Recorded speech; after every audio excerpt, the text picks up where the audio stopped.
My name is Andrew. I'm a software engineer, and I built a agent fleet that had 4,000 phone numbers, one per agent. So here's how you give your AI agent a phone number. So the first thing you need to pick is your provider. Now, there's a few different ones. It depends on the country that you're in, who you're trying to message, what your costs are like, and how much volume you're trying to do. But some of the big ones are like Twilio and Cinch or Agent Message. Now, you have a lot of options here when it comes to providers.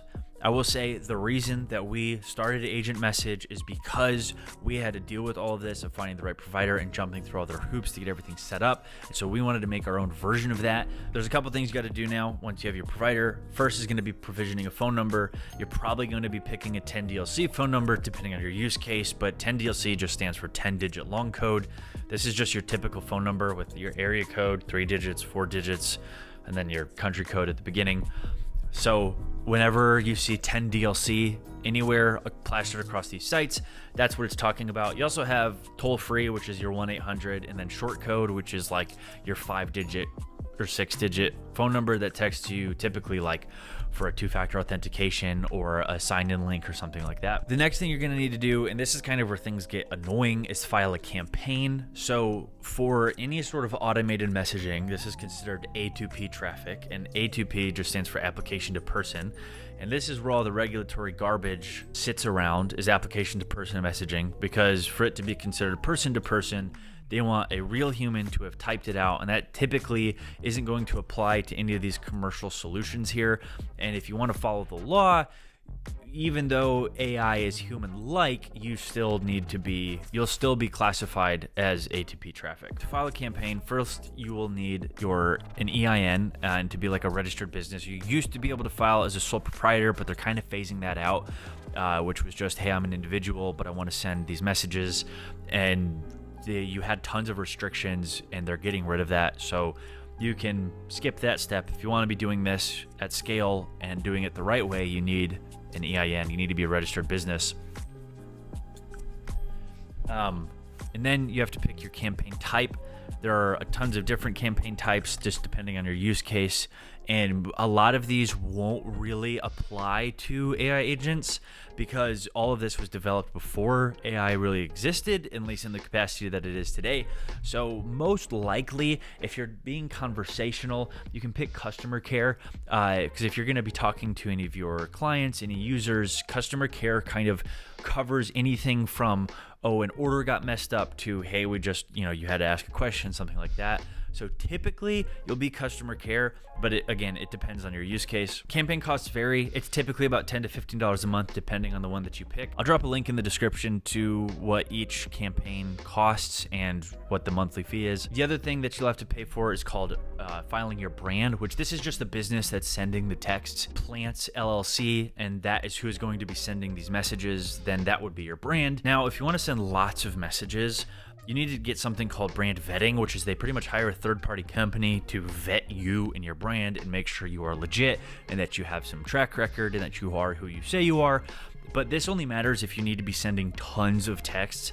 Without brand vetting, it's $4.50 to file, and the limit is dependent on carrier, but T-Mobile just limits you to 2,000 messages per day.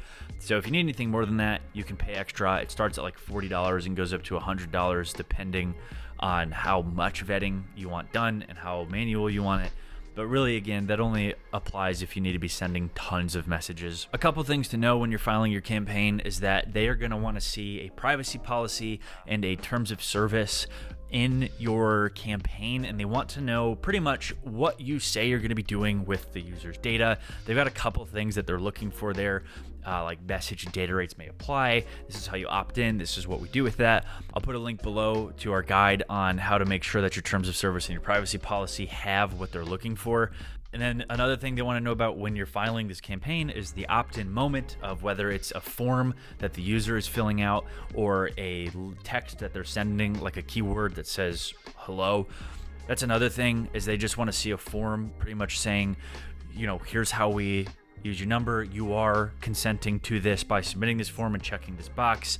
There's more language that they're looking for. We've got another guide for that on our website to make sure that you are submitting what they want and you have what they need on your website. You can also submit screenshots if this happens on not a publicly accessible link or something like that. But pretty much what they're looking for is just to know, hey, how does a user opt in to receive messages? Because what they're really concerned about is that no one's getting texts that they're not expecting.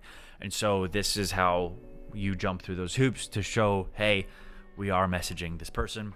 So another thing that they're looking for when you're filing your campaign is messaging examples. So they'll be comparing, when you file your campaign, you can put like up to 10 message examples. We'd recommend the more the merrier, because it just gives them more things to check against, saying, hey, these are examples of the texts that we're going to be sending. And then they'll check your traffic against those messages to make sure you're kind of at least a little bit staying close to those. And a couple of the things they want to see in your messages is that on the first message, you tell them how they can opt out. Hey, stop to opt out, reply help for more info. They'll want to know what you send them when they say help. I know there's a lot of hoops and that's a lot of things to think about and to figure out. Our onboarding flow on Agent Message makes this all as easy as possible, where we ask you questions based on, hey, how does this happen? What does this do? And then we help you come up with all of this information for filing your campaign. We're actually a campaign service provider, so we can do this for you and file on your behalf. We have tons of guides on how to do all of this stuff. We have a little AI tool just to check all of your info before you file, so you don't waste any time just saying, hey, we noticed this is missing, you should fix that, otherwise they're going to say no.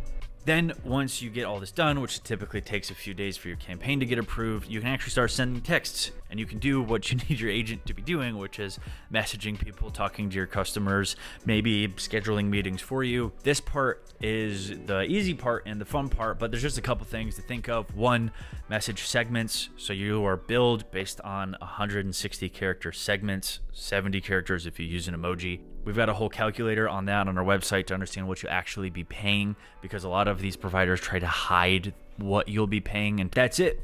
I know that's a lot, and it's kind of a lot of hoops to jump through, and it's kind of annoying, but that's where the regulatory field stands today. I know there's a lot of hoops to jump through and a lot to get your agents set up and rolling, but agents are going away and they need real world connectivity more and more.